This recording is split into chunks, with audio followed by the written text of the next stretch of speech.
Starting में हमें दिखाया जाता है युवाओं का कॉन्शियसनेस का सीन, जहाँ पे स्काई ड्रीम आ चुका होता है और वो कह रहा होता है कि आखिर मुझे ये लड़का मिल ही गया। तभी कोई पावर उसके कॉन्शियसनेस के अंदर आने की कोशिश करती है। तब स्काई ड्रीम अपने पावर का यूज़ करके उसे रोकने की कोशिश करता है और बाद में हमें दिखाया जाता है कि 4 पिलर अंदर से बाहर आ चुके होते जो कि उस पावर को रोकने की कोशिश कर रहे होते, लेकिन वो पावर युवाओं के बॉडी के पास भी दिखाई जाती है।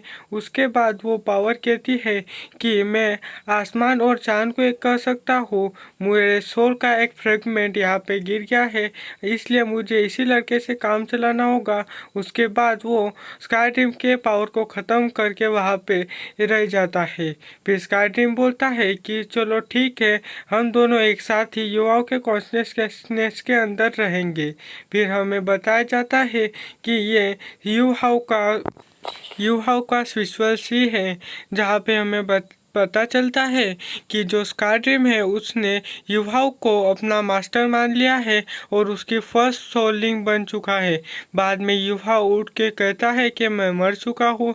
तब स्काई ड्रीम उसके पास आने लगता है, जिससे कि वो और ज़्यादा डर जाता है और अपने सामने इन दोनों पावर को देख के उसे थोड़ा डर भी लगता है। फिर स्काई ड्रीम उसके सामने आके बताता है कि मैं आज से तुम्हारा फर्स्ट सोल लिंक हूँ, जहाँ पे मेरी एज 1000 ईयर है। और उसके बाद में बताया जाता है कि इससे युवाओं को पूरे 4 एबिलिटी मिली है, जो कि वक्त के साथ युवाओं जैसे जैसे बड़ा होगा वैसे वैसे उसकी पावर बढ़ेगी और उसी के साथ वह उन एबिलिटी को यूज़ कर पाएगा।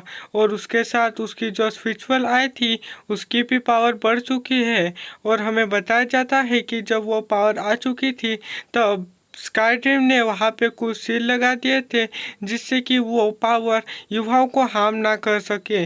बाद में स्काई ड्रीम और युवाओं के बीच में कुछ बातें होती हैं जो कि हमें नहीं बताई जाती। फिर स्काई ड्रीम अपने एबिलिटी का यूज़ करके दिखाने लगता है कि जैसे जैसे उसकी पावर बढ़ेगी वैसे वैसे मेरी भी पावर बढ़ेगी, और उसके साथ मैं किसी भी सोल रिंग का कलर चेंज कर सकता हूँ, जो कि वो मेरी मेन एबिलिटी है, और डिफेंस एबिलिटी भी। और मैं किसी के भी मूवमेंट को स्लो तरीके से देख सकता हूँ।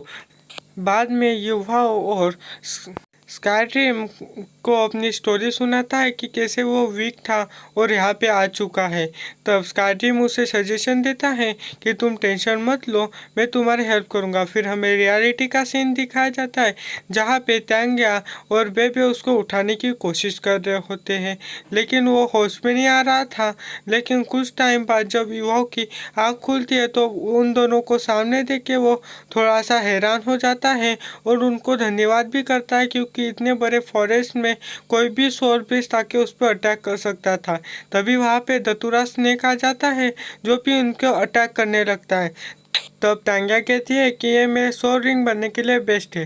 तब बेबे उसके साथ फाइट करने चला जाता है, जिसकी एबिलिटी थंडर की होती है, लेकिन उसे भी उस पर अटैक करने के लिए बहुत प्रॉब्लम हो रही थी, क्योंकि उसकी मेन एबिलिटी पाइथन की बहुत स्पीड से मूव करना था। उसके साथ उन पे फाइट चालू हो जाती है, जहाँ पे वो धतूरा स्नेक युवा पे भी हमला करता है, लेकिन टांग्या उसको आके बचा लेती है। फिर बाद में हमें बताया जाता है कि ये 1000 ईयर ओल्ड है, जिससे टांग्या उसे बताती है कि मैं यहाँ पे स्टार्डो फॉरेस्ट में इसीलिए आई थी। तब युवा भी डिसाइड कर लेता है कि वो इनकी हेल्प करेगा। तब स्काई ड्रीम उसे अपनी फ्यूजन स्किल के बारे में बताता है, जिससे कि वो इन दोनों के लिए टाइम स्लो कर सकता था।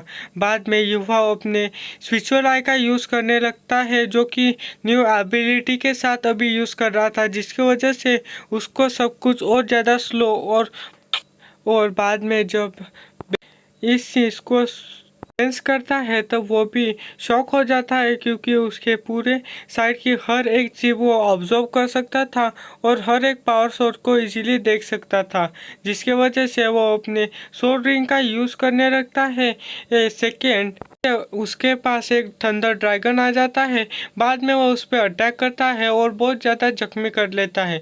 बाद में त्यांग्या आके उसे मार देती है, क्योंकि जो कोई भी सोल बीस्ट को मारता है केवल वही उसकी सोल रिंग को ऑब्जॉर्व कर सकता है। पावर के यूज़ करने की वजह से युवा बहुत थक चुका होता है, जिसकी वजह से बेबे उसको हील करने के बारे में पूछता है।